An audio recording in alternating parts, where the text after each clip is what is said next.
Impecable Omolola is affiliated to the Polytechnic in Aquatic States. She just finished her MA in history from the University of Ibadan. The paper is pulled out from one of the chapters of the MA. This is next presenter is Katharina Oke. Katharina Oke is a postdoctoral researcher at the University of Graz in Austria. Currently a Marie Sklodowska-Curie Fellow at the University of Ibadan in Graz.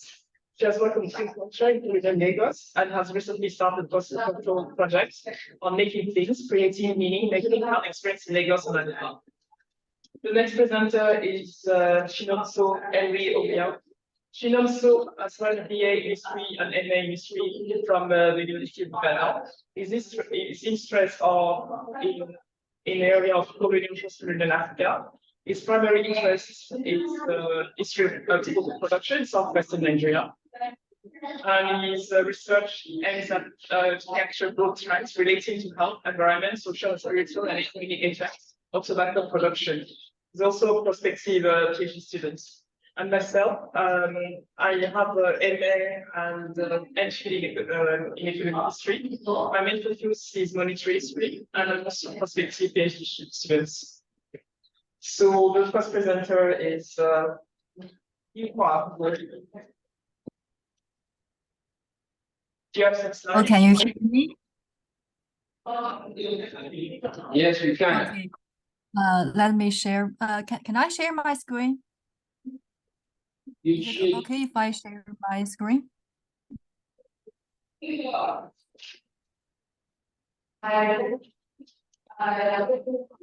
you see my PowerPoint? Yeah, that's right.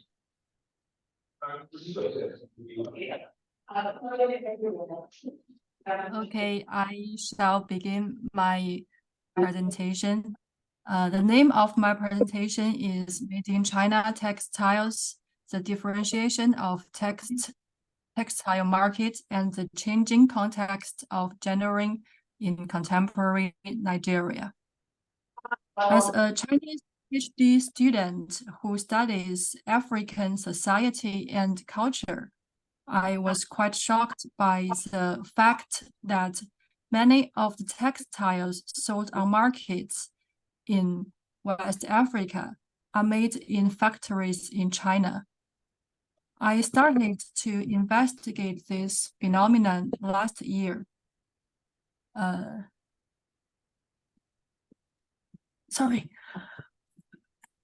The type of clothing that I choose to study is Babinriga in Hausa or Agbaza in Yoruba, a type of men's clothing with its origin in the northern Nigeria, but is also worn by men in many other parts of the country. As an elite's clothing, it plays a crucial role in the construction and transformation of Nigerian social hierarchy. On the other hand, the clothing has become increasingly common in ordinary people's lives. It is perhaps necessary to note that I am still in the middle of my research and I am not able to give any certain conclusions to the complexity of the phenomenon. What I am going to show in this presentation are just different aspects that I consider contributing to understanding the African encountering with China. The first aspect is the historical changes of Babinriga. I suppose that you are all very familiar with the history, so I won't spend time on reviewing this. I just want to make several points about this. The first is that from the consumption perspective, what used to be an exclusive Muslim male elite's clothing has gone through a process of secularization, massification, and degenerating over time. These were not abrupt changes that happened in recent decades, but gradual transformation through interaction of producers, traders, patrons, and consumers on the markets. And the second point is, well, from the production perspective, you can see a clue of modernization of the industry with actors at large in a global context. Factories with cloth has been utilized and appropriated by Barbariga producers from as early as the 19th century. New materials are adopted in the progress of technology innovation to meet old demands or creating new markets. After the independence of Nigeria, textiles were no longer imported through intermediary of European travelers and traders.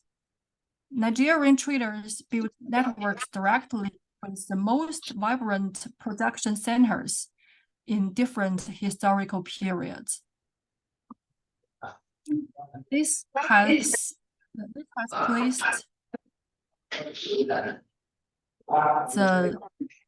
has placed the local artisans and traders in the center of evolution of the clothing.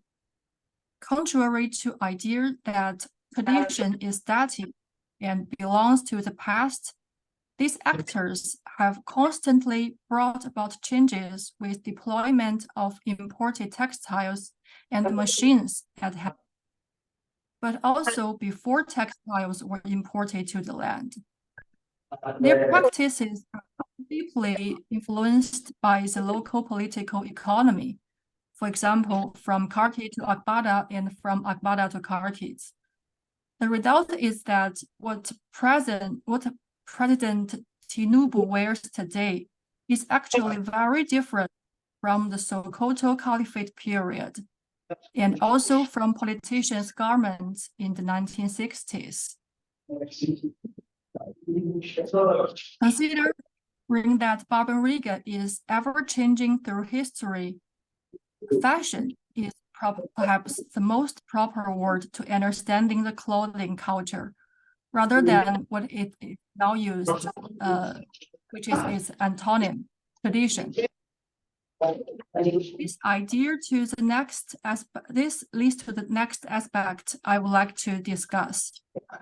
What is the contemporary new trends of Barbariga? We've known that the clothing has become cheaper, less ruled by sumptuary law, gender boundary has loosened. We can see women's garments made from the same lurid damask as Akbada. And we can also see women wearing male-style Akbadas. Contrary to the sartorial trend of men's Akbada to be increasingly simple, slim, and swift, when women wear Akbada in male styles, they still exert its bigness to show their manliness or their power. Since 2015, an increasing number of male cross-dressers emerged on the social networks. Some of them admitted to be LGBT, while most others seeing these cross-dressing practices as a business to invest in themselves. So women's Akbada wear thus become a metaphor of their practices.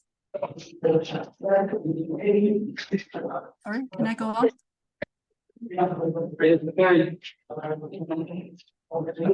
These young men have to invest in themselves because the society isn't able to offer enough jobs to them, even if they receive a university diploma. These young men design their own clothing styles through which to regain their masculinity as producers. Nina Silva-Vanas argued in her monograph Patterns in Circulation that the sartorial practices of wax prints in Togo are in control of female consumers, which provide them with resources to fashion themselves for the opportunity of success in business, which is important because the resources for women in business is still very limited. And cheap textiles imported from Asian countries has made fashioning more available to non-elite women. In the case of Barbariga cross-dressers, sartorial practices enables the young women and men to cross the boundary of gendered labor division, but still in a gendered way. The third aspect I want to present is what is beyond the image of made in China giant. Industrial competition in the context of modernization often involves comparisons between different elements of factory production. However, the Chinese cloth that occupied the carnal markets in the 1990s actually mainly came from the informal economic sectors. According to interviews with the Chinese traders, in the late 1980s, the restructured Chinese state-owned enterprise, Zhejiang Textile the Corporation, received first fabric order from the West Africa through intermediary of Hong Kong businessmen. In the meantime, farmers in several villages and counties nearby raised funds from family members or neighbors to purchase the damask looms that were sold at low prices by closed collective enterprises. And every household began to produce damask, especially for the West African market. As recalled by the workers at first, the villagers would build a simple shed in the courtyard of their home, and their production could begin. Couples could rotate or hire neighbors as helpers to keep the machine running day and night. The state-owned textile enterprises were unable to compete with them, so the order of African traders were quickly transferred to these workshops. Today, the profits of weaving production are increasingly diluted. The price of high-speed looms is beyond the reach of ordinary farmers, and household production is declining. When I visited the county last year, those who still work in the workshops were mainly elder women. One of them told me that my son and daughter has grown up, they are married, and they left my house. That's why I came here to earn some pocket money for myself. I think this is good. What I want to show here is not a defense of these Chinese factories. What I learned from the history of both sides, China and Nigeria, is that beyond the so-called comparative advantage, there are real people who are both trapped and empowered by the globalized landscape of textile production. The consumer sartorial agency is what young cross-dresser is just like what the young cross-dressers can appropriate at hand. And the agency to produce is also the only agency available for these Chinese female workers. The encountering of Chinese textiles and Nigerian market is much more than an abrupt intruder. It is the very last image of the history of modernization of Barbariga, as well as a global textile industry's outsourcing to countries like China. So the context cannot be compressed, and what I want to show is the historical complexity and how the encountering have influenced participants from both sides, even though they never met. That is my presentation. Thank you.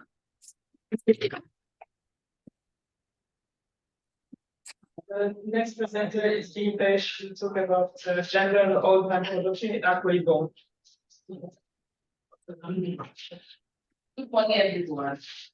Yes, my name is Swaibe Kukyomorola. I represent Aquaibon State.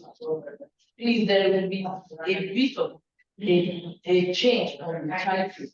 The title on the program, Gender and Farmer Production in Aquaibon State, but for one reason or the other, I have streamlined it to a particular local government in Aquaibon State, which is because of the local government area of Aquaibon State, and the scope is between 1900 to 2020. I chose the scope because of the dynamics in terms of the equipment, in terms of the equipment used in producing palm oil in that particular local government. in terms of people that are involved in storage, in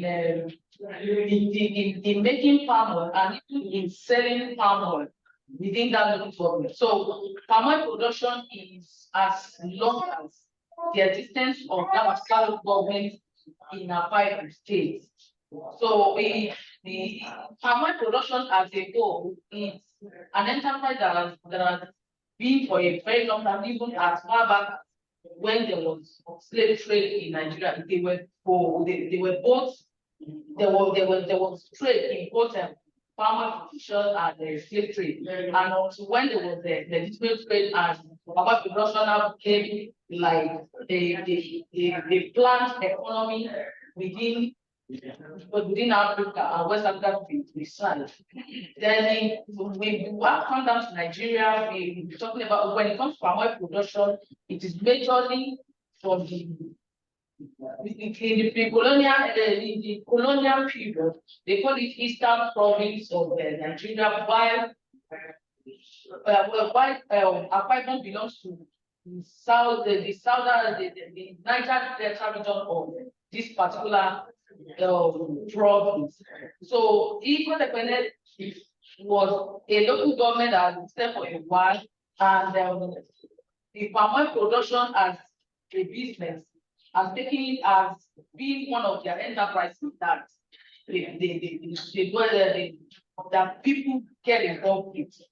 In terms of during the colonial period, there is an affiliation with Aba district under the Eastern Province, and Eco-Dependent is like an arm, let's say like an arm from Aba district. So there was the emergence of as a result of the industrial revolution and the need for palm oil to be exported from Nigeria. There was the establishment of a pioneer oil mill in Aba. So the palm oil mill in Aba, with other communities around that particular Aba, were asked to service this oil mill by producing palm oil and sending it to Aba. And in the course of sending it to Aba, there were a lot of research, there were a lot of research on palm oil. There were a lot of activities, there were a lot of exploitation, but I am bringing it down to gender and palm oil production, because as of that period, palm oil production was believed to be women thing, women business, in the sense that even as a man, if you have a farm, the production of palm oil will be given to your, you have to produce palm oil, your wife will be the one to sell it. So along the line, the industrial revolution came, and you still need to the men were getting involved in terms of cultivation, in terms of cultivation, in terms of harvesting. So the women are now left in a cluster of like 5 group of women. They will do the production. So with time, when the exploitation came, it became massive to the extent that from that particular region, 100 tons of palm oil were mostly produced and sold in a month from that particular region. So the men were involved in a way, but the women were still in the forefront of the business. The men were involved in production. They were merchants coming up, and but the women were in the forefront as of that period. Then coming down to like 1960, and the discovery of crude oil, there was a decline in production of palm oil from that very region. The interest now changed from palm oil to the exploitation of crude oil. So this led to a bit of reduction in production, but with time, the business was still in place. So coming down to 1960 to 2020, the production was still on and the women were still involved until around the advent of the Fourth Republic. That was 1999, when there was massive unemployment within the area, and men began to get involved in palm oil, in every of palm oil businesses, like the storing, the selling, and every other thing. So with the even of the local government, I research was very on in like 5 communities where there are the palm oil mill, where there are the mills, where there are plantations, where there are storage facilities. So in the course of the research, it was discovered that there is a particular street within Ibadan town that is being it's an outer community that in terms of the marketing and the storage of palm oil was now massive, and it's still massive even up to present. When it comes to buying in wholesale, when it comes to buying at the cheaper rates, even if you ordinarily you are expected to go to the market to get at the cheaper rate, but this particular outer community where they want selling in wholesale and at cheaper rates, and there is a shift from women being selling and storing to men taking over the business. So visiting some of these markets, the women are now of the opinion that businesses is actually being taken away from them, and at the same time, there were a lot of challenges they were facing in terms of when it comes to producing palm oil. Men are better recognized, men are better paid, and it's actually selling on their own livelihood. Although they made mention of them being able to have built, to have made a living from the business, they have been able to send their children to school, they have been able to support their families. But the fact remains that men are better paid on the business. So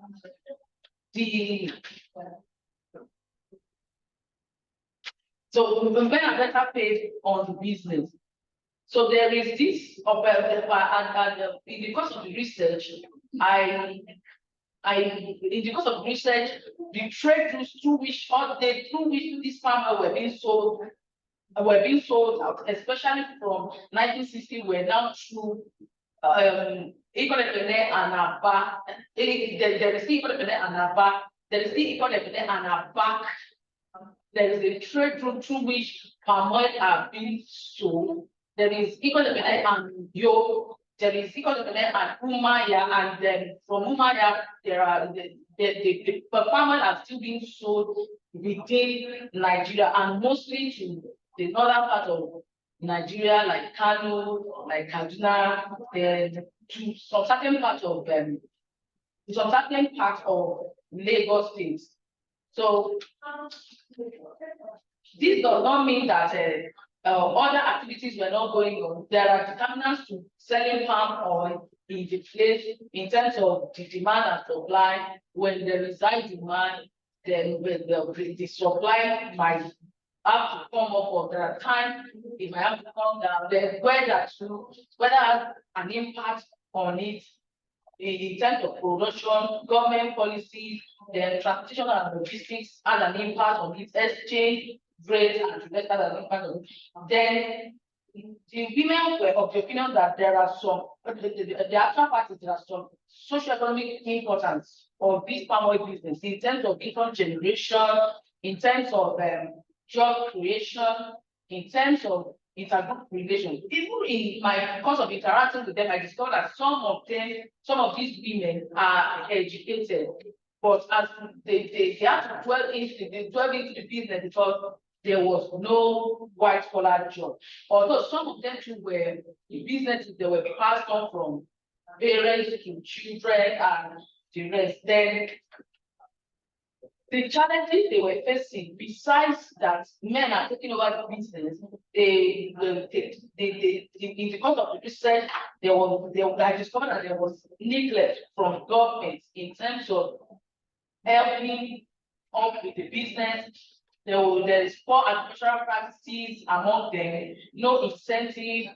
Most of them, there's lack of capital. They have to just manage and do the business. The poor infrastructure, inconsistent governmental policies, and the rest.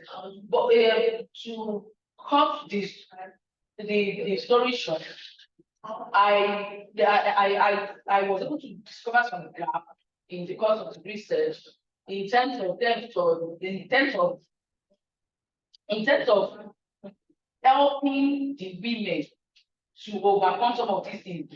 It was discovered in the course of research there is no sustainable community of palm oil producers or palm oil millers or palm oil sellers. So there is majorly in those markets, you can buy from a particular point. There is a particular point where they sell from those markets, but you can still buy from that particular point and sell within the market.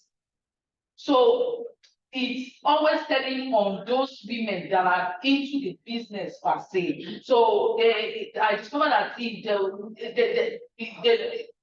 they mentioned a situation where if there is a sustainable community of palm oil producers, actors union, that will help a lot in reviving their faith in terms of producing palm oil. Then there is this crave also for government helping in terms of giving incentives, in terms of helping with financial assistance, agricultural agricultural equipment, fertilizers, and the rest. So it's boiling down to some of these sustainable development goals. The sustainable development goals of number 9, it talks about entrepreneur. These women are given the opportunity, I believe, is going to help them a lot in terms of them reviving themselves in the palm oil business. Because of research, it was discovered that some of them are actually into the farming of palm oil now. So if there are incentives, if governments are coming into their aid, I believe with time there will be a change. Thank you.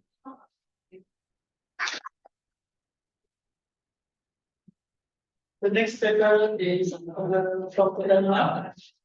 She will talk about the navigating and negotiating school and navigating negotiating schools and regime of artisanal production. Those things in Lagos between 1920 and 1980. Good morning, everyone, and thank you everyone for being here and for the organizers for having us here on this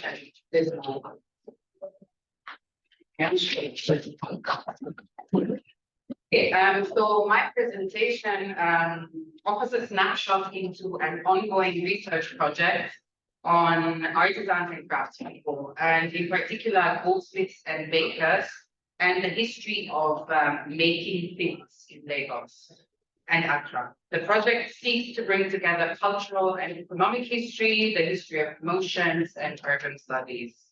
And what I present on is what I hope to develop into a starting point for interrogating changing and various schools and knowledge systems of relevance to crafts, artisanal work, and making things.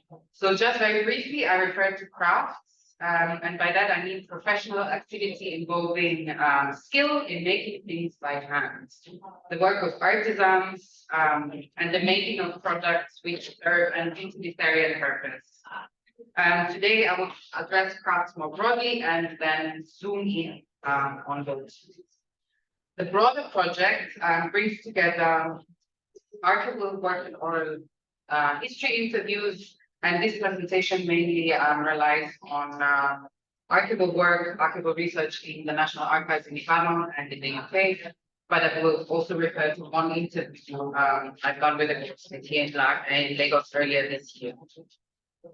So in the presentation, I will first give a very brief and fluid overview of the history of goldsmithing and the ways in which craftspeople were educated. And then I will zoom in on the Goldsmiths Ordinance of 1944 before I offer some conclusions. And when we approach the history of goldsmithing here in Lagos, we should undoubtedly refer to important centers of working with metal, and in particular bronze from the 15th century onwards, not too far from Lagos. And I'm here thinking in particular of Benin, but also Ijebu, the traditions of casting, but also the ways in which the craft or metal craft was interwoven with religious practice, politics, and even administration. If we then turn to the 19th century and West Africa more broadly, we can also refer to the signares, wealthy women traders, and their patronizing of goldsmiths who produced intricate jewelry for them. And if we then turn back to Lagos, we also highlight the role of so-called Brazilian women. According to some sources, it was they who extensively patronized goldsmiths and showcased their works on the streets of Lagos. And in 1950, the highest concentration of registered goldsmiths on Lagos Island could still be found in Hokwa, the so-called Brazilian Delta. And nevertheless, Yaba was at the latest from the 1920s, emerging as another center for the practice of goldsmithing in Lagos, and it still is today. So historically, goldsmiths were mostly learning their trade through apprenticeships, and this mode and school of instruction is still central today. What we see over the course of the 20th century is that while craft skills were mainly passed on in the family or lineage before, they were now also being shared with strangers, quote unquote strangers or outsiders. And I spoke with one Lagos goldsmith whose father was in the 1950s sent to Lagos from Ondo to learn goldsmithing in the Brazilian quarter. So again, overall, from the beginning of the 20th century, we also see that some contemporaries bemoaned a more general devaluing of crafts and practical work by the youth. They saw the youth as being only interested in literary education and obtaining a clerical job, which was associated with upward social mobility. With the onset of colonial rule, So with the onset of colonial rule, administrators and policymakers saw a need to intervene into the ways in which crafts were practiced and taught more generally. This meant there were attempts to streamline schooling in craft with quote-unquote Western notions of education, to formalize schooling in craft and incorporate it into policies of the education department. Incursions were also pursued by dedicated individuals. Okay, that's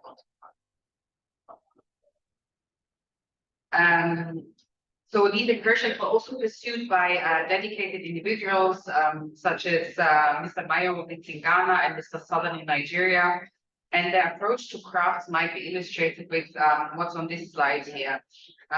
It might be illustrated in reference to the Institute of West African Arts, Industries, and Social Science. So this was a short-lived institution which was initiated and endorsed by West African governors in the 1930s.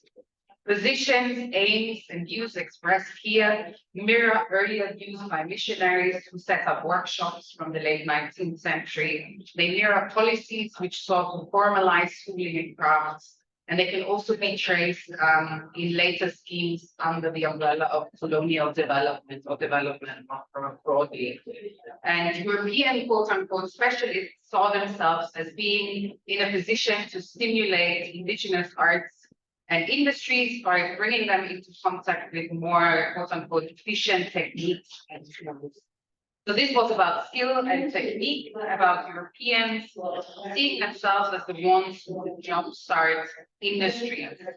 Their memory thereby serving them short, since it was not least the colonial administration that supported the deliberate suppression of some industries, such as local textile production, in favor of British producers.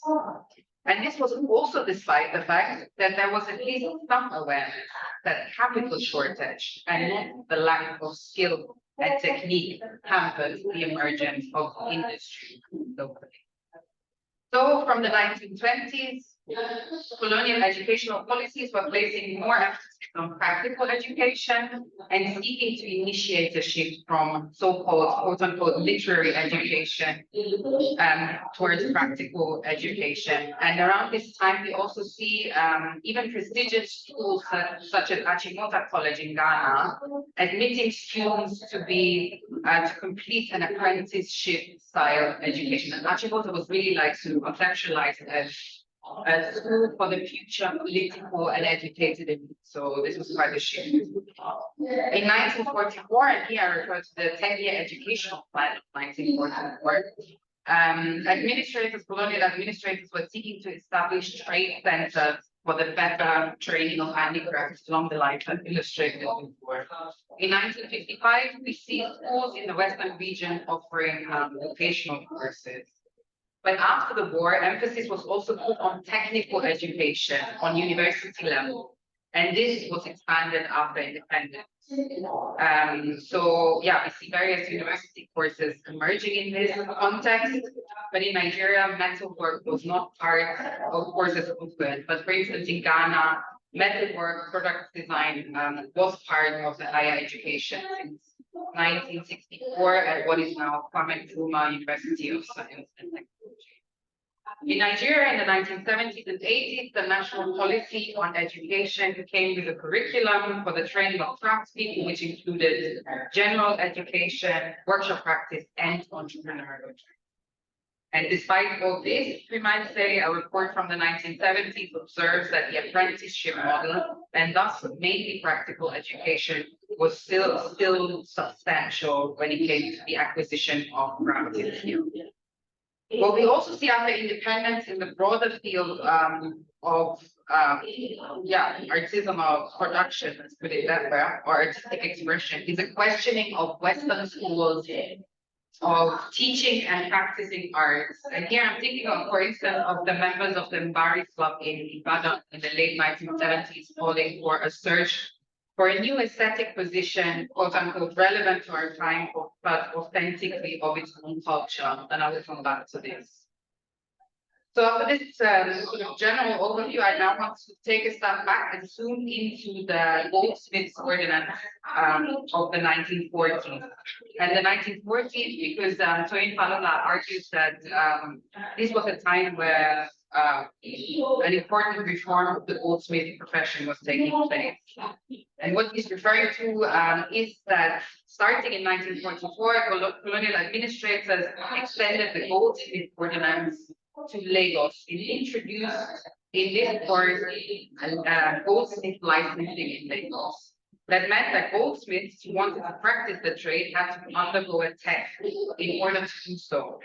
And in order to obtain this license, goldsmiths had to pay a fee, their workshops were visited, their books were inspected, and they were subjected to a practice test. And the sort of examining committee was the senior inspector of mines, the assistant district officer, and a representative of the police. These were the people who conducted the test. And judging from letters from the goldsmiths, the Goldsmiths Ordinance and the testing procedures placed an emphasis on bookkeeping, and this was emphasized over actual practical skill. The skill of goldsmiths was not only considered secondary, at times it was even doubted, and goldsmiths were considered not genuine. Therefore, right from the start in testing in 1945, some experienced goldsmiths, particularly those who could not read or write, were rejected, which in turn deprived them of their means of livelihood. And this was enforced by the police. And some of these goldsmiths had, had up to 40 years of work experience, but all of a sudden they couldn't call themselves goldsmiths anymore. But also right from the start, there was a protest against this practice. And yeah, this is what this slide sort of illustrates. So there was a protest and thus against the testing and thus also against the way in which this testing restructured what was considered reaching proficiency or having acquired the right kind of knowledge for the trade. Goldsmiths complained about the testing procedure individually, but also the Goldsmiths Union demanded that the procedure should be changed. Yeah, here we see a letter of the Goldsmiths Union sent to the colonial administration for that. The union complained that the tests were conducted by persons who could not work gold, and thus that the union should be involved, and ideally that tests for goldsmiths should be done entirely by a select committee of the Goldsmiths Union, and then endorsed by the president. And I think it's like sort of surprising that a carpenter should be tested by So to bring this brief insight into the history of craft education and the particulars of the 1944 Goldsmiths Ordinance together, to conclude and to relate this to the broader theme of the conference. Modes of instruction amongst goldsmiths seem to have been resilient despite various incursions from political regimes. Talking to goldsmiths today, they bemoan that their pupils want to finish their education as quickly as possible, but they also stress how joining experienced goldsmiths in apprenticeship-like format is indispensable for reaching proficiency in their trade. What I also sought to show is that goldsmiths were protesting the way in which colonial administrators sought to change the profession and what it meant to have qualified for practicing the trade. This then firstly highlights and reminds us of the long history of activism and protest against colonial incursions. How practitioners were seeking to fight off colonial incursions from the start, and how colonial interventions remained to some extent futile, particularly with regard to the continued importance of long-established forms of apprenticeship. Secondly, I would like to suggest that in particular, the Goldsmiths Ordinance also offers a perspective that does not focus on the question of reversing colonial incursions or on the restoring of an imagined or a tradition. I would like to suggest that this illustrates that in this moment, in its colonial context, there was no room to dynamically engage with their knowledge systems. And this in turn means that there was very limited room for experimentation for goldsmiths. And that's something which various scholars and also practitioners have highlighted as important for various artistic and other forms of creativity. I would like to suggest that it invites us to pay attention to moments in which experimentation was possible, when it was possible to borrow or engage dynamically with various knowledge systems, and in which moments this was not possible. And yeah, this room for experimentation is also something which was and is also often absent in the postcolony, but also something that is and was and is reclaimed. And that leads me back to the fact as well, because I think that is an example of sort of when this room for experimentation was being reclaimed. Thank you.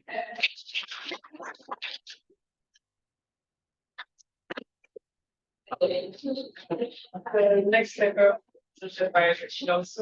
on political history, tobacco, and public health in southwestern Nigeria. Thank you very much. Thank you for the organization. I'm presenting my paper on medical capitality, history, tobacco, public health in southwestern Nigeria. For easy comprehension, I'm taking the paper more presented. Divided into three sections. The introduction, in which I'll be introducing tobacco, and also the body section, in which I'll be discussing tobacco in southwestern Nigeria, and I'll also discuss the effect of tobacco production in southwestern Nigeria, and finally I'll conclude. So now I'm going to the introduction. Tobacco was officially discovered in 1492 when Columbus and his crew returned to Europe from the Americans with the first of tobacco. And from there, in 1500, it was introduced into the Middle East by the Turks. While by 1560, tobacco has reached Africa through the activities of the African Portuguese and Spanish traders. This period was a period of during the time that the Europeans were moving out and moving out. So that was how tobacco and extreme were able to discover tobacco. But however, in respect to commercial cultivation, the first person that started it was John Lofe, an agriculturalist who planted commercial quantity for export at Jamestown in Virginia in 1612. So in Nigeria properly, before the end of the 19th century, there was a massive demand for imported manufactured tobacco. So in respect to filling this demand, the British American Tobacco Company sent out representatives to West Africa to supervise and promote the distribution of tobacco products.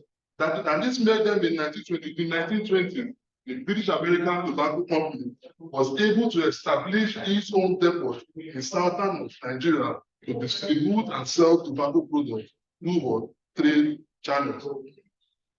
During this period also, it also followed steady progress that even in 1937, a full-scale cigarette factory has been established in Ibadan with a pioneering set of 160 workers. Also in 1951, the Nigerian Tobacco Company, which was incorporated to succeed, was the British American Tobacco Company, built its own first tobacco producing depot in Port Harcourt in 1951, and another one in 1959, sorry, and another depot was also opened in Zaria. Also in 1961, the United African Company launched the Kwara Tobacco Company, which changed its name to Philip Morris Nigeria in 1961. So what I was trying to do here is to see how tobacco came into Nigeria, just from when tobacco saw it the first time, and commercial cultivation, and now tobacco production and depot came into Nigeria, or specifically southwestern Nigeria. Why am I narrowing my scope, or in respect to this research, to southwestern Nigeria? Why did I choose to do my research in respect to southwestern Nigeria? Why not northern Nigeria, or why not eastern Nigeria, or why am I narrowing my scope to southwestern Nigeria?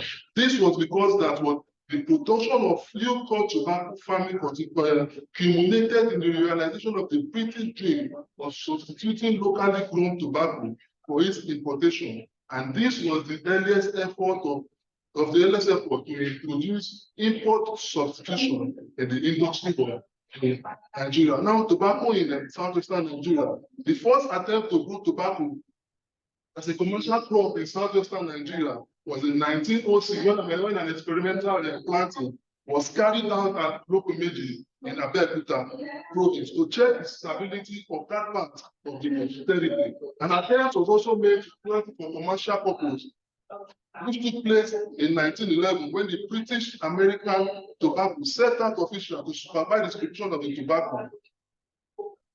tobacco seeds in southwestern Nigeria. So by 1951, the Agricultural Department here in Nigeria has shown interest in the venture and tried to introduce the Virginia variety of tobacco to some areas in southwestern Nigeria, just like in Edo and Infinity and all those other areas. So tobacco production includes many processes and stages, and some of these processes and stages include the nursery stage, the feed cultivation, the site selection, the clearing, the transplanting, the weeding, harvesting, clearing, and the weeding and the weeding process, and the harvesting process, and finally the curing process. And most of the tobaccos or the variety of tobacco produced in southwestern Nigeria in this period was the flue-cured and air-cured tobacco. So what was tobacco use, or what were the use of tobacco in southwestern Nigeria during this period? Some of the leaves were used for chewing or use for making for snuff. What was referred to as what we refer locally as taba. Most of the tobacco that are used then in southwestern Nigeria are from tobacco leaves. And apart from that, some people will chew this leaf as a form of getting high, or what is referred in coca in other parts of the world. So that was one way tobacco was used. Another way tobacco was used in southwestern Nigeria, it was used in traditional way, in which we need to check the traditional herbalists and use this tobacco in doing some of that concoction that helps in the curing of some sicknesses and diseases during that particular period. And also, generally, we knew that tobacco was used for smoking of cigarettes, as well as pipes and shisha. These pipes and shisha are smoked then in southwestern Nigeria during the colonial period. And some of these pipes and shishas have been refurbished, have been remodernized, in which we see also in our present time. And also, the seed are sown and grown around compound to also chase away reptile, to chase away dangerous animal. Because when dangerous animal perceive the scent of this tobacco leaf, it scared them away. So those were the kind of buildings that tobacco was used in southwestern Nigeria. So now, in respect to tobacco production, how did it affect the health or the health and lifestyle of people in southwestern Nigeria during this period? One thing that we discovered that it had effect on child labor, because most of during this period that tobacco was planted, or when it started, most of the people that worked in farm were children. And you will agree with me that those days when our parents go to farm, they also go with their children. So tobacco production during this period affected the children, and which has led to them suffering from being tobacco sickness. We see children during this period suffer from being tobacco sickness, and which is a form of nicotine poisoning. And this thing makes them to vomit, to feel kind of dizziness and tiredness, and which largely caused due to the handling of wet tobacco leaves. When the children go to the farm, and maybe during the rainy season, these leaves are wet. So when they handle these leaves, it makes them feel dizzy, makes them feel vomit and nauseous and tiredness. Another effect that this tobacco had in people in southwestern Nigeria is that the direct handling of tobacco leaf have also exposed the children to nicotine, which can permanently alter their brains, and which led to poor performances of these students in their academic performances. Also, some of the interviews I did with the people in that area, and also in a particular area in Ido, I discovered that most of all the children, due to the fact that they were involved in all this tobacco farming, they were unable to perform very well in the academic activities in class. And this can be traced to the activities in the farm in respect to tobacco production. Another effect that this tobacco production had on the people of southwestern Nigeria during this period was in respect to environment, because most tobacco production is being enhanced, or in order to get more produce, some of the farmers engage in pesticide, and most of all these pesticides has different kind of harmful effects that can harm the body, that can harm the immune system and everything. And this affected the farmers which were involved in this tobacco production, because they were able to know, they don't know the hazardous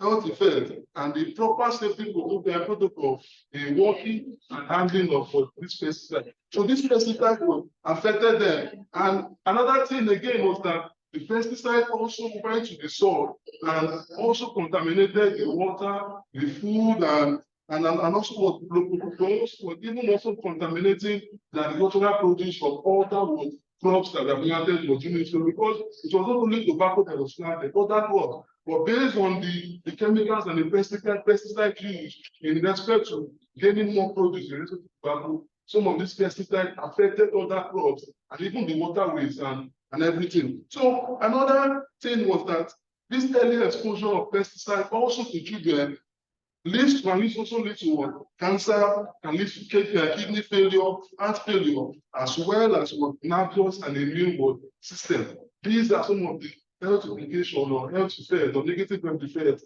that tobacco production brought to the people in respect to southwestern Nigeria. And in addition, also, even the smoking of these tobacco produce can also lead to disease affecting the heart, the lungs, and would normally affect short hands and the feet. When you see people involved in smoking, their hands, feet, and everything, and all this, their immune system is affected, and it disturbs them very much. Also, tobacco smoking was kind of hampered, or smoking of cigarettes was hampered during this period, and also caused most of the deaths of the youth during this period. We should see youth dying in their primes and in their little age. And also, we also saw the establishment of tobacco factories during this period. And what we discovered also was that these factories were people that worked in these factories, or the workers of this factory, in respect to tobacco, they also suffer from some kind of heart-threatening diseases, and some of them suffer such as sickness like chronic sinusitis, like chronic high blood pressure, and indoor tone noise, and so on and so forth. Some of these people also suffer from tight chest, breathing, and asthma problem. In conclusion, the study comprehensively examines the impact of tobacco production in southwestern Nigeria, with focus on the health implication of the crop on its residents, and finally, the measures being implemented to curb the devastating health and environmental challenges on people of southwestern Nigeria. Thank you very much.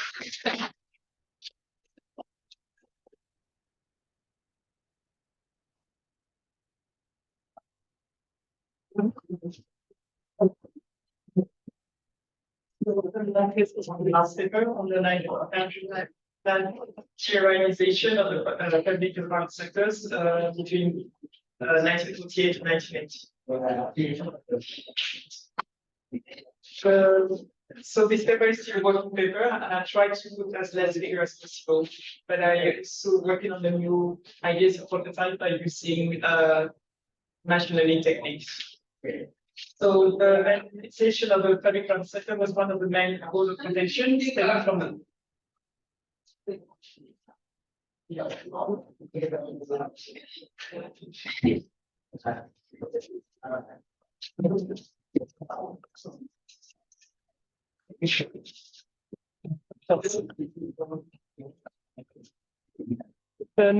Nigerianization of the public sector was one of the bone of contention stemming from the Western educated Nigerian elite throughout the 1940s. It already started in the 1910s due to the existing form of glass ceiling, whereby senior posts were only allocated to British civil servants. In 1948, Youth Food Committee introduced Nigerianization of senior posts in the civil service. Then the Nigerianization of the public sector was enacted in 1959 and spread to the private sector until the 1970s. The nationalization of the Nigerian economy followed many processes, and this paper proposed to cover the different steps of the Nigerianization of the private and public sectors by considering the evolving economic and political context of the Nigerian nation and the consequences on the economic, political, and social development of Nigeria. Next slide. So you see here, I tried to put a summary of the content of the slide. So next slide. So I'm providing a definition of the Nigerianization that I took from Professor Tijani, who defines in union education in Nigerian labor empire and decolonization since 1945 that he published in 2012. The Nigerianization process as follows. It concretized the idea of building a workforce before the official call of Nigerianization, in brackets Africanization, of the civil service in 1954. The colonial states, as a leading employer of labor, pursued an education policy that suited its political and economic goals, sound industrial relation. So, as explained in the introduction, many positions in the public sector were held by British people, being from Great Britain or Sierra Leone or the Caribbean, and they occupied the key function in the administration and also in most commercial firms. And most commercial firms were run by foreigners. So when I say foreigners, it's not only British, it could have been German or other nationalities, even Italian. After World War II, there were growing discontent among the civil servants to set in motion the decolonization process. for which enabled workforce had to be trained. And in the 70s, in some newspapers such as Daily Times or New Nigerians, and the second economic development plan of 1970-1975, they used the term of indigenization of the public and private capital. And this term is not to be confunded with nationalization, which is a different economic concept. And this idea for the Nigerian workforce was to gain access to employment in the public and private sector with the right skill sets. Next slide. So the Nigerianization of the public sector. Paul Stallworth in Nigerianization at Dawn explained that the concept of Nigerianization of the civil service, at first used by the Philipson-Adebo report in 1954, and he finds it as the reduction, ultimately the ending of expatriate predominance in area levels of the civil service. And Professor Tijani has worked in 2 books on this topic, and also Lynchler as well in Transnationalism and Nationalism in the Nigerian Seamen Union and Nation on Board, becoming Nigerian at sea. And both scholars took this concept with a different angle, but envisaged nationalization as an expression of the citizens' nationalism when they conscientiously refused to work for a foreign company. And Professor Taylor Cole in Bureaucracy in Transition, Independent Nigeria, also analyzed at length the process of nationalization and denationalization of the public sector, which I will not go into in depth here in this paper. But I was more interested in reading sessional papers of the 1960s, such as matters arising from the final report of Parliamentary Committee on the nationalization of the Federal Republic of the Federal Public Service, session number 2, and the annual report of the Nationalization Office, dated 1957, and the final report of the Parliamentary Committee of the Nationalization of Federal Public Service, dated 1959. And for this later report, many personal organizations were interviewed, such as the Director of Marketing and Exports, the Director of Information Service, the Commissioner of Labor, Inland Revenue, and the Acting Inspector General of Police. And the report showed many statistics, but complained that the nationalization of public sector is too slow due to the lack of trust of the federal government in the Nigerian workforce. But the report is positive that Nigerians could take control of the civil service and maintain such standard as would be adequate for the need of Nigeria. And the concept of nationalization in the light of the independence of the 1st of October 1960 was more than urgent, and the experts were conscious that it would make time and money. It would take time and money, and implementation process were at risk during this transition period. Next slide. So the Nigerianization of the private sector or indigenization of the economy. No. The one before. Okay, I forgot one slide, sorry. On this, for this, the nationalization of the private sector was accelerated with the announcement of the second economic plan in the 1970s. And the indigenization plan was announced in 1971, reserving 26 items exclusively to Nigerian, and insisting that the paid-up capital is less than 200,000 pounds. And Nigerian participation must not be less than 40% to ensure that Nigerians take an increasing share of the economy, the country's economic prosperity, and which was also described in an article in the Daily Times on the 1st of January 1972. The title was Indigenization Dash, What are the Prospects? And the Nigerian Enterprise Promotion Decree, or first indigenization decree, was signed on the 23rd of February 1972, and the second indigenization decree was signed in 1977. But by the 31st of March 1974, 22 business fields had to be monopolized by Nigerian citizens. And in 1972, 2 banks, Standard Chartered and Barclays, and Leonard's CFAO and United Nigerian Textile Limited, sold new shares or transferred existing shares to Nigerians. These businesses were well managed, but gave a chance for Nigerians to own and participate in the private sector. The federal government and local government had to ensure that new contracts had to favor indigenous companies and businesses. However, during the year of the second four-year economic development plan, the major issue facing Nigerians were inflation and unemployment, despite strong revenue driven by high soft and hard commodity price and inflation control from the Price Control Board. The most important decree was the Nigerian Enterprise Promotion Decree of 1972, whereby Nigerians would be required to purchase businesses from any alien whose share does not exceed 400,000 naira, or whose turnover does not exceed 1 million naira. Therefore, this would have appeared as a disincentive for foreign investments.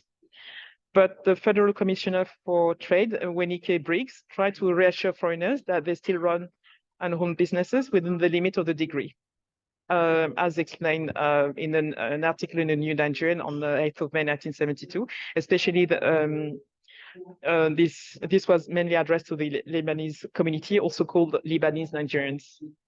This decree also concerned the property of land. For instance, the New Nigerian in 13th of May 1972 published an article on secret negotiation between aliens and some indigenous businessmen over the sale of land, the property in Kano, concerning the perimeter of the indigenization decree. And also on the 6th of November 1973, the Midwest Commissioner for Trade and Industry, Mr. Edodo, explained that indigenous equity participation would not be less than 40%. And I quote, the purpose of the indigenization decree was to promote active participation of Nigerians in the economic development of the country. And the federal, I hand the quote, and the federal government's indigenization program equally provided for entrepreneurs the opportunity to channel their investment to enterprises which require large capitals, highly specialized skills. And also there's and also I can also add to conclude on this part that the Secretary of the Northeastern State Military Government, Alhaji Muhammadu Monguno, suggested that the British Council could help in the indigenization decree by organizing training scheme and study tour for Nigerian businessmen. And if you go back to the slides below above, and also I tried to use data, some variable that I picked up from the website of the World Bank, to see actually how they could have how some of those indicators could explain the driver of those all these processes especially for the private and public sector. So here, one of the first variable I use is the top line. You see the exchange rates, Naira, what was the Nigerian sterling and then the Naira, until 1960 to 1980. So you can see that after Naira was introduced in 1973, there's the currency is extremely volatile. And you see there's an increase in debt, in the stock of debt in the green line. But the tax revenue doesn't increase significantly, which can actually be a barrier to the development of this plan, and also the promotion of this plan, to make sure that the skill force is equipped with the right skill set.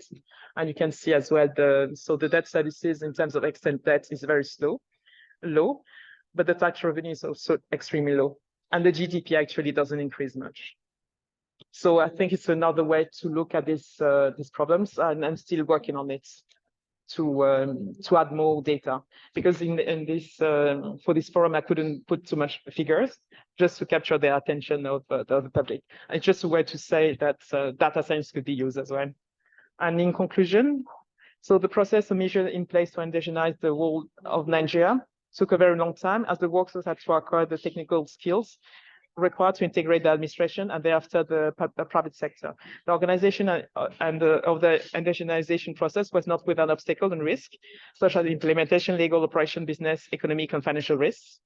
Initially, Nigeria had to be willing to outroot themselves to go to Sierra Leone, the United Kingdom, or the US, to further their higher education in law, engineering, for instance. And in 1960s, many of them went to other countries to further their technical skill set, like the brother of my late grandfather went to Japan and was a policeman in Lagos and was deployed to Japan for 2 3 years.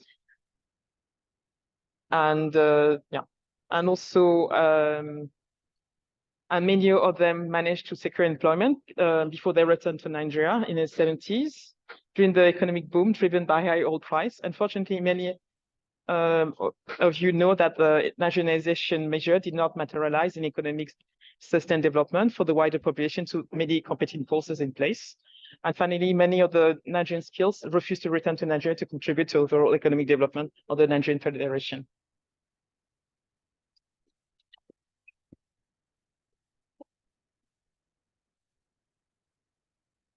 And also, I would like to thank all the participants of this panel. So I was volunteer last minute. And I wanted just to outline a few points that I captured from each paper. So for instance, I noticed that actually one of the drivers of your paper is the transformation of the government of the elite to a mass consumer product for men and women. And also it also covered the goal 2 of the UN Sustainable Development Goals, which is responsible consumption and production. For BIMPE, your paper was also interesting. So what I noticed is this location of women economic power, and because men are now better recognized and paid better. And so which covers and cover as well the number 9 that you mentioned of sustainable UN sustainable development goals such as industry, innovation, infrastructure, number 9, and also number 4, gender equality. Because it looks like this transformation has led actually to the impoverishment of women. For Katarina, also what I thought about also some of the sustainable development goals about equality in education, and also the fact that there was a limited room for experimentation for cosmic creation during colonial time and even post-colonial time, which shows actually that it was maybe a way of protesting against the federal government or the world economy, and the government have decided to do whatever they want, irrespective of the economic and political environment. And for Chinonso, what I found interesting as well, your paper covers as well the goal 3 of the UN Sustainable Development Plan, which is good health and well-being. And I found interesting that actually that although the big corporate company has tried to regulate this business of tobacco producing and marketing, many rural communities have decided to do also whatever they wanted. Yeah. And maybe the larger community had no means to consume products marketed and designed by those large companies, and they will maybe consume local. And I give the audience also the Zoom attendees opportunity to ask questions, please.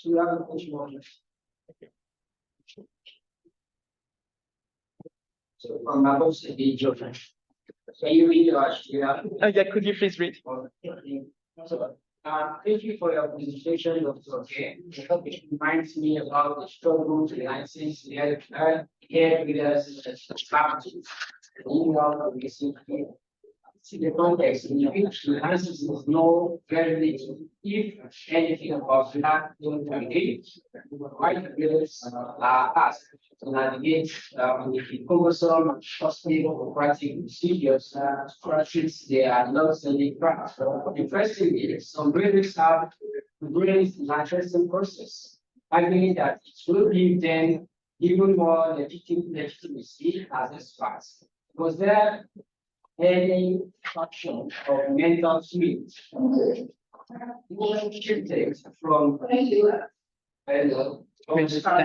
time of resistance to embrace an idea of something or licensing beyond traditional method, were being born into a metal switch family was primary qualification. Thank you. Okay, do you want us to answer? Should we answer in the order of the papers, or should we have more questions? Do you have more questions? Yeah, so I have a question for the person who spoke about medical capitalism and destructive. So I wonder if there were how these sort of new inventions and these sort of the phenomenon of tobacco and how it was received from the different classes of people. So, for example, I know that it used to be very popular to be a smoker at some point in the social history of Nigeria, right? It used to be so, and then I also know that in Ghana at some point, it suddenly became very unpopular. Like there was no public health campaign, and then all of a sudden the Ghanaians just stopped, and it was seen as such a dirty thing not to do. So, and of course, it has some that semblance in southern Nigeria. In the north, it's very, very widely accepted. So I wonder if, especially in communities like PDT, where these sort of crops are grown, what was the kind of perception from the groups? So, yes, Dr. Ken. So I wouldn't know if you've come across Adia Jayi's work that talks about the development of grammar school in Nigeria. So, and of course, because people talked about contention between artisanal and so Adia Jayi in the work talked about the colonial tension between promoting technical schools and then literary schools. So I'd like to know if from 1930s, that was what I did refer to as Clark Age, where there was so thank you. Yeah, thank you very much.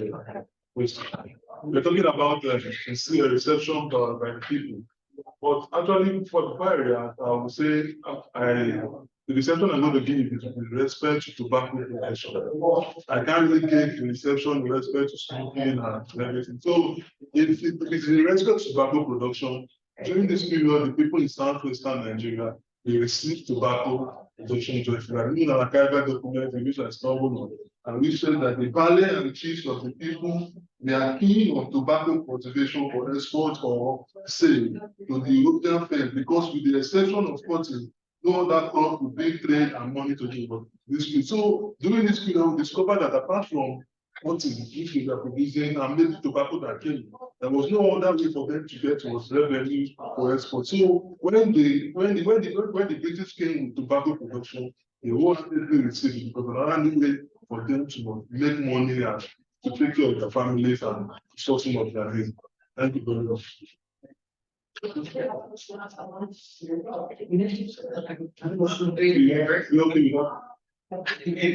for your response. I wonder if this also speaks to the sort of exchanges that you have on import substitution, where the quality the monetary value of what you planting plants the sort of materials you need for sustenance. So, for example, the acceptance of cassava as a plant, for example, was actually a form of displacement of traditional tuber crops like yam and all of that. And that was because it was very useful to convert for the war effort in Europe and all of that. And perhaps that's the sort of place that this tobacco acceptance became, because it was a quicker way to get rich.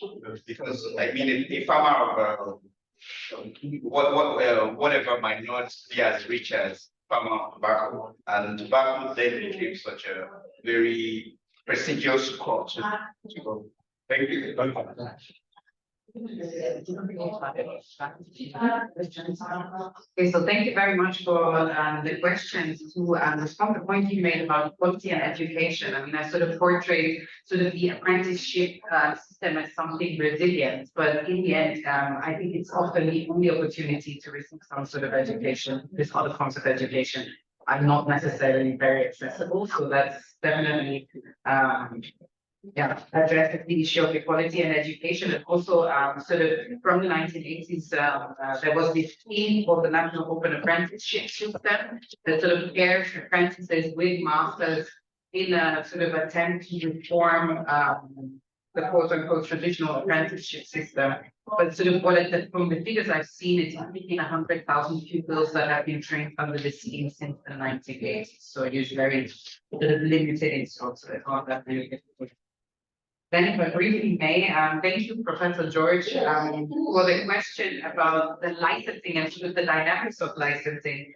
So far, I've only focused on the sort of the way in which the license was introduced, and then sort of in the colonial archive, we see documents in which goldsmiths protect against it, and through the files are labeled accordingly. So I couldn't yet speak to the ways in which then people have, in a sense, embraced or welcomed the licensing to make other kinds of claims onto the profession. But what I can tell from the archive now is that there was the goldsmiths union first, but then there was a rival union emerging. So there was some tension in a sense also who should then be incorporated in this process of licensing. Actually, this speaks to your question. Yeah, but the politics of licensing and how goldsmiths then can make claims to the profession is definitely something I would want to look into as well. And also, thank you very briefly. Thank you for the pointer towards the clergy age, in a sense. I mean, sort of the contemporaries who sort of complained about this, like this, snippets from newspapers where people are saying, "Oh, the youth they don't want to turn to practical skills anymore," and sort of in that sense. But then on the other hand side, like you have the whole conflict around higher education, where there is a fear from the educated elite that they are just being given education in terms of working in subordinate positions, not least to Yama higher college students. So there's also the other side of this as a tension. The question with insurance. Any more questions from the public person? Really great presentation, so thank you. My questions have been prepared. Really fascinating talk. You talked about quite a long period. I'll be really interested to hear a bit more about the sources you used in order to do your study. Are you using different sources for the first part of the study, perhaps oral interviews for the later part? I'll be really interested to know a bit more about how you were able to talk about this in so much detail. Thank you. Thank you. The paper is actually a chapter of my thesis with the Department of the University of Ibadan. So I utilize both primary and secondary sources. Primary sources like interviews, archival documents, then secondary sources like published books, journals, internet sources. Yes, those were the things I did. Which archives did you use? University of Ibadan, the National Archive of Ibadan, yes. So it's more of a comment than a question. So first of all, I want to thank all of you for your presentations, and the comments is for Dr. Kerr, and it's also a response to the previous two responses to your work in architecture. In architectural history, the issue of licensing was also the topic. There was a British architect who argued quite forcefully to the Royal Institute of British Architects that licensing, the fact that architects had to be licensed, was doing an injustice to the field that architecture had become a profession. In his opinion, architecture needed to remain an art. There was a difference between what an art is and what is a profession. And by making licensing a requirement for architects, there was a kind of creativity being lost, right? And so, just listening to this conversation right now, and even sir, your own response and the way you vote, and actually, if you think about that, and so there's something to think about. in terms of how licensing, right, the institution of the requirement for licensing, in your case, did it stifle the creativity of these people, these goldsmiths? You need to promote creativity. That's a legitimate question. So it's more of a comment of the parallels in the field of architectural research. Thank you very much for that. In terms of the goldsmith control that the other side I haven't talked about, because it's a FATMA argues the license was issued to control the trade in gold. So what I'm trying to see, like, to have a different perspective on that, but thank you very much for that comment. So it's another further perspective which is go more into.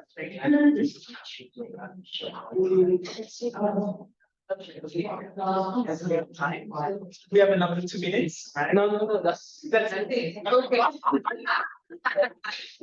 Thank you very much.